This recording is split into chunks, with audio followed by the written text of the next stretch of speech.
e kësaj organizate kriminale ndaj shqiptarëve. Faleminderit. Kris Raz. Doktor Berisha, me intensifikimin e egër që policia po e fortifikon ndaj protestuesve, a mendoni se ka ardhur koha që duhet bërë e njëjta gjë nga pala e dëmtuar? Ne kemi shpall kryerritën paqësore si motivin ton. Ne jemi kundër dhunës. Dhe jemi të bindur se kjo është rruga më e sigurt drejt realizimit të qëllimit ton. Kërkon durim, por kërkon persistencë dhe rruga më e sigurt.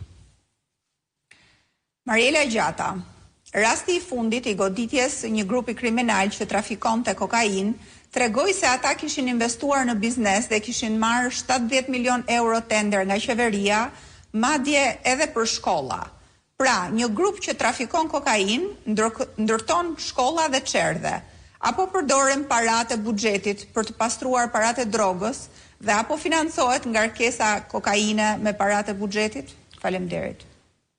Kartelet dhe qeveria këtu janë një zonjë. Zyra e kryeministrit është zyra e karteleve, aty pritën dhe përcillen bost e karteleve më të mëdha të Europës dhe botës, Sinaloas, Meksiks dhe grupeve tjera, karteleve tjera të Amerikës Latine. Kjo është shumë e vërtet që thoni ju. Por ju e dini që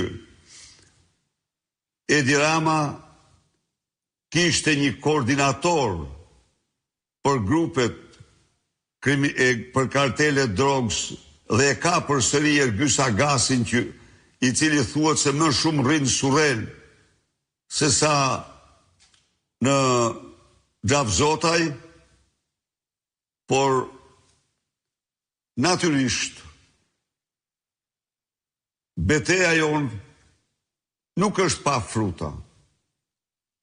Mendoni pak ku ishim kohë më parë, ku në mënyrë të verbë nga lobime korruptive Edi Rama mirë blinte deklarata njëra pas tjetrës që e lavdonin.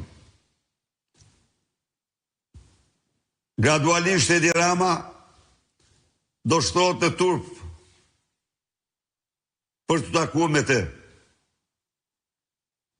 Dhe jam i sigurt se shqiptarët do realizojnë misionin e tyre, do përmbushin misionin e tyre. Tonin Ndreu, përshëndetje doktor Berisha, a mendoni se ka ardhur koha që deputetët opozitar të vendosin 50 karriket e kryeministria duke ulur dhe pritur qytetarët? Tonin, mendoj se deputetët opozitar po bëjnë të pamundurën për të përmbushur rolin e tyre.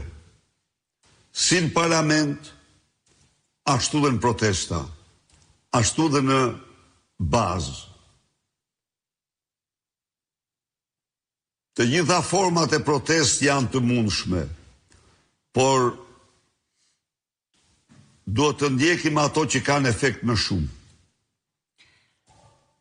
Agron Prendi, ne për protestë paqësore dhe narkopolicia agresive ndaj protestuesve